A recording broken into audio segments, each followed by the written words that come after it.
बड़ी कृपा करी आप।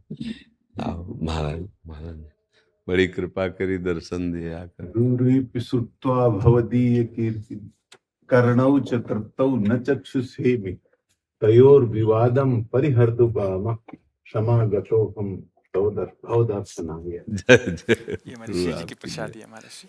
जय। ये कुछ प्रार्थना करना चाहता। बताओ महाराज जी, आज्ञा करो।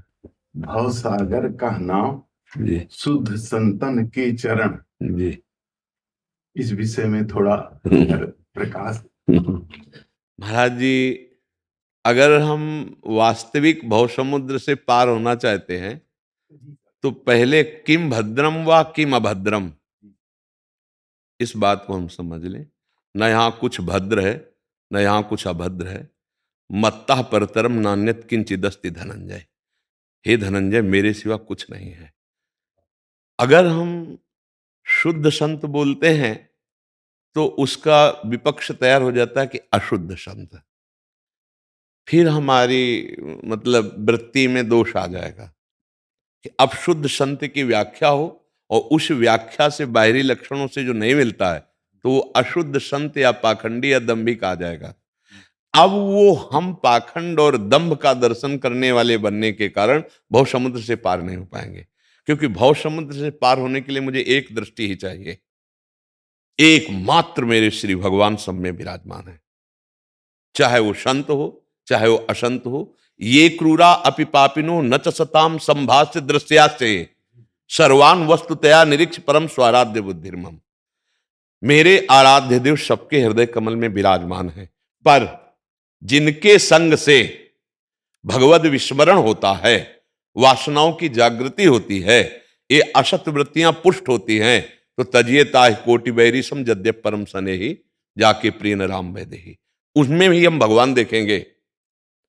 पर जिनके संग से भगवत अनुराग बनता है, जिनके श्रवण मात्र से वासनाओं का दमन करने की इच्छा प्रकट होती है, जिनके शब्द मात्र से हमारे हृदय में ज्ञान का प्रकाश होता है, हम उनका आश्रय लेंगे, उनके चरणामृत को पिएंगे और उनके समीप की आकांक्षा भगवान से करेंगे कि मुझे ऐसे महाभागवतों का संग मिले जिनके संग से आपके कथन श्रवण से हमारे हृदय में प्रेम उत्पन्न हो जाए। आपकी लीला का कथन श्रवण, दिनमुख हरिजस सुनत श्रवण मानो न तृपित चिन्ह।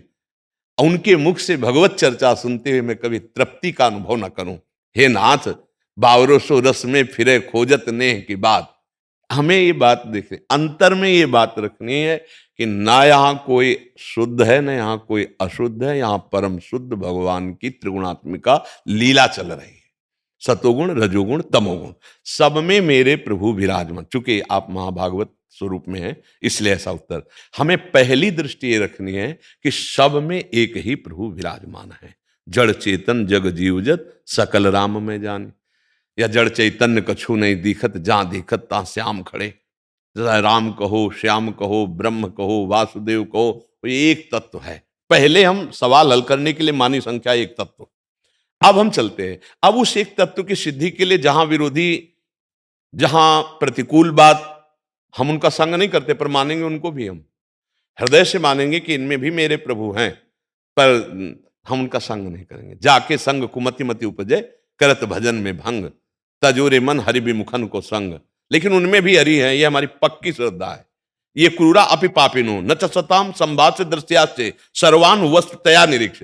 पर जिनके संग से भगवत अनुराग उमड़ता है, भगवत लीला कथा का पान करके हमारे मोह का नाश होता है, हमारी इंद्रियां हमारा मन शांत होकर प्रभु के चरणों की दास्ता से युक्त हो जाता है, हम प्रभु से भी आकांक्षा करेंगे कि ऐसे महाभागवतों का मुझे संग मिले, पर सब में मेरे प्रभु हैं। ऐसी भावना करने वाला भवसागर से वर्तमान में ही मुक्त है। क्योंकि भवसागर है ही नहीं, भवसागर है ही नहीं, पक्का समझ लीजिए। मेरे मेरे लीला बिहारी प्रभु का केवल लीला क्षेत्र है, भवसागर है ही नहीं। भवसागर भ्रम है। अगर आपको अनुभव करना है तो निरंतर नाम जप करो, तो आप देख लो। नाम ले तो भव सिंधु सुखाही, करहु विचार सुजन मन माही। जेहि जाने जग जाए हे राई, जागे जथा सपनु भ्रम जाई। जैसे जगने पर पूरा स्वप्न झूठा था, ऐसे ही जिस समय नाम की कृपा से ज्ञान का उदय होगा और एकमात्र प्रभु के सिवा कुछ नहीं, तो रंगमंच में जगन नाटक वही भवा गोपाल शास्त्र नाम में एकमात्र वही अपने आप से अपने आप का सृजन कर रहा है, अपने आप से अपने आप का पालन कर रहा है, अपने आप से अपने आप का लय कर रहा है। तो दूसरा बचा ही नहीं, तो वो समुद्र है कौन? भ्रम, केवल भ्रम। तो जासु कृपा सब भ्रम मिट जाई, गिर जा सोई कृपाल। क्योंकि आप महाभागवत है, इसलिए आपके सामने ऐसा उत्तर।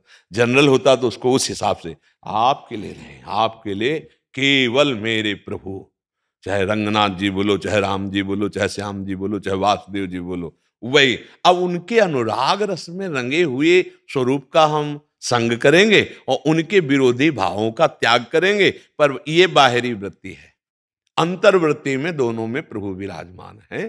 क्योंकि क्रिया पर दृष्टि साधारण व्यक्ति रखता है, कारण तत्व पर दृष्टि भागवत जन रखते हैं, भक्त जन रखते हैं। सबकर परम प्रकाशक जोई, वही हमारे आराध्य देव।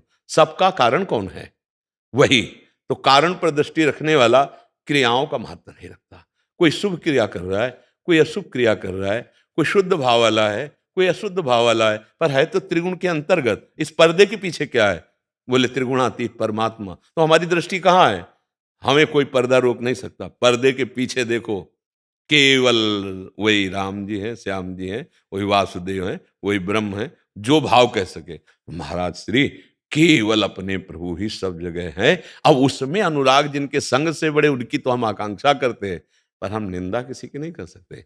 हमारा प्रभु सब रूपों में विराजमान है, तो भव समुद्र ही खत्म हो गया, भ्रम समुद्र ही खत्म हो गया। ना ये पहले था, ना अभी है, ना आगे रहेगा। जैसे रस्सी पड़ी हुई है, हमें भ्रम हो गया कि सांप है, तो ना पहले सांप था, ना मध्य में सांप है, ना आखिरी में रहेगा। अब या तो कोई टार्च मार के दिखा दे हमको पक्का, और या कोई वहां खड़ा होके बोले कि मैं विश्वास करो पक्का कहता हूं ये रस्सी है, सांप नहीं, देखो मेरे पास।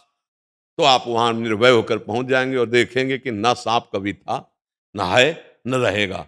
ऐसे न संसार कभी था, न है, न रहेगा।